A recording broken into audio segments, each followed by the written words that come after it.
बिस्मिल्लाहिर्रहमानिर्रहीम। अच्छा जी, आज का हमारा टॉपिक है फोटोसिंथेटिक रिएक्टेंट्स एंड प्रोडक्ट्स। ठीक है, फोटोसिंथेटिक यानी हमने ये जो फोटोसिंथेसिस का रिएक्शन पढ़ा है, हमने कहा जी फोटोसिंथेसिस होती है क्या है, इसमें एनर्जी पुअर इनऑर्गेनिक कंपाउंड्स जो होते हैं, यानी कि energy poor inorganic oxidised compound, इसमें कार्बन डाइऑक्साइड, वाटर और लाइट, ये in the presence of chlorophyll आपस में रिएक्ट करते हैं और फिर आगे कार्बोहाइड्रेट्स यानी ग्लूकोज, ऑक्सीजन और वाटर एज द प्रोडक्ट्स निकलते हैं। तो ये फोटोसिंथेसिस का रिएक्शन है। अब इसमें बात करें तो फोटोसिंथेटिक रिएक्टेंट्स कौन से हैं।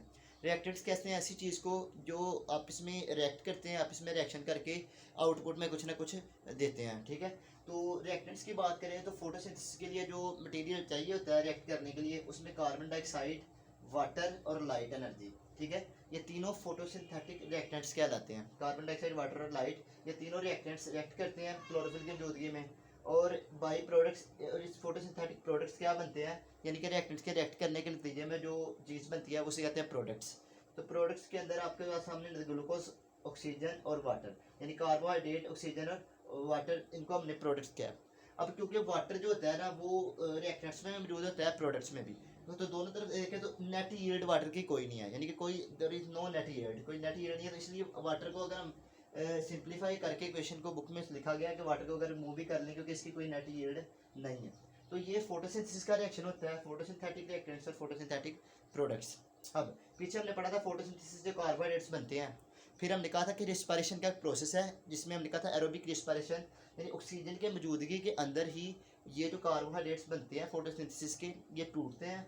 ठीक है, इनकी ब्रेकडाउन होती है और इनसे एनर्जी निकलवाई जाती है जो बॉडी यूज़ करती है। तो रिस्पायरेशन का रिएक्शन देखें ना, तो जो फोटोसिंथेसिस के प्रोडक्ट्स हैं ना, यही प्रोडक्ट्स मैंने यहाँ पे लिखे हैं। ये फोटोसिंथेसिस के नतीजे में बना था ग्लूकोज और ऑक्सीजन। ठीक है, अब इसके जो प्रोडक्ट्स थे फोटोसिंथेसिस के, वो रेस्पायरेशन के रिएक्टेंट्स हैं।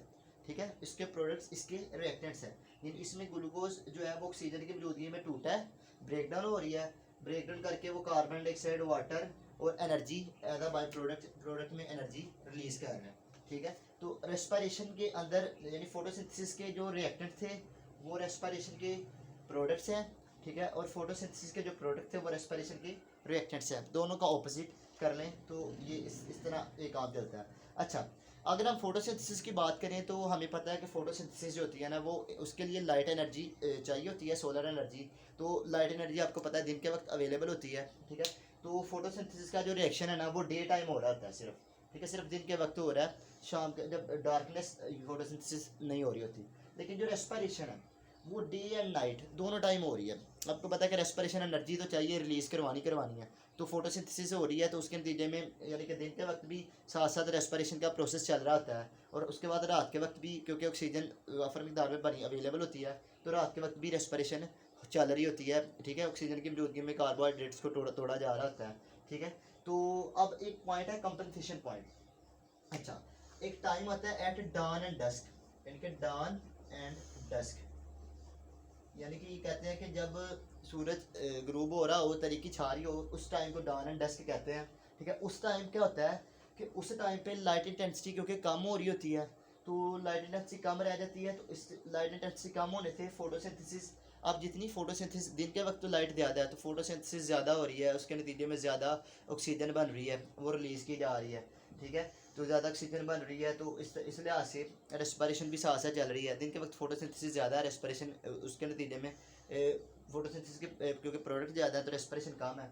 अब जब डान एंड डस्क का टाइम आता है तो जितनी फोटोसिंथेसिस हो रही है, यानी कि जितनी फोटोसिंथेसिस दिन के वक्त तो फोटोसिंथेसिस के नतीजे में वाफर मिकदार में ऑक्सीजन बनती थी, वो एटमॉस्फेयर को भी दे रहा था, अपनी रेस्पिरेशन के लिए भी इस्तेमाल कर रहा था। अब वो टाइम है कि फोटोसिंथेसिस के नतीजे में ऑक्सीजन इतनी ही बन रही है कि जितनी वो रेस्पिरेशन यानी प्लांट्स जो है उसके साथ खुद अपनी रेस्पिरेशन में इस्तेमाल कर सके। तो इस पॉइंट पे जब जितनी फोटोसिंथेसिस में ऑक्सीजन बन रही है रेस्पिरेशन में इस्तेमाल होती जा रही है।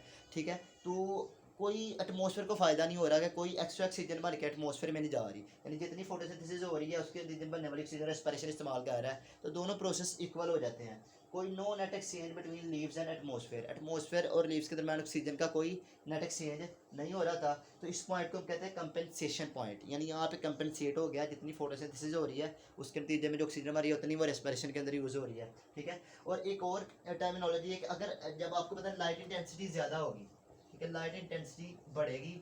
ठीक है, तो उसके नतीजे में फोटोसिंथेसिस भी बढ़ेगी, फोटोसिंथेसिस भी इंक्रीज होगी, यानी ये बढ़ा लाइट इंटेंसिटी बढ़ी, फोटोसिंथेसिस भी बढ़ेगी। अब लाइट एनर्जी ज़्यादा है, फोटोसिंथेसिस बढ़ेगी, तो फोटोसिंथेसिस के लिए कार्बन डाइऑक्साइड भी चाहिए।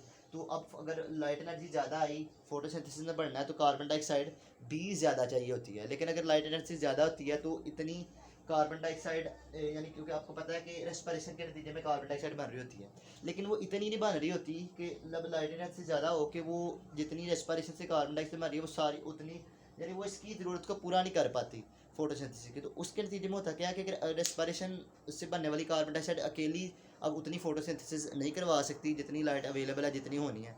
तो उसमें होता ये है कि उसमें एक प्रोसेस होता है कि उसमें ऑक्सीजन भी कार्बन डाइऑक्साइड के साथ जुड़कर कपल्ड होकर प्लांट इनटेक करना शुरू कर देता है, यानी ऑक्सीजन ही यूज़ करना शुरू कर देता है।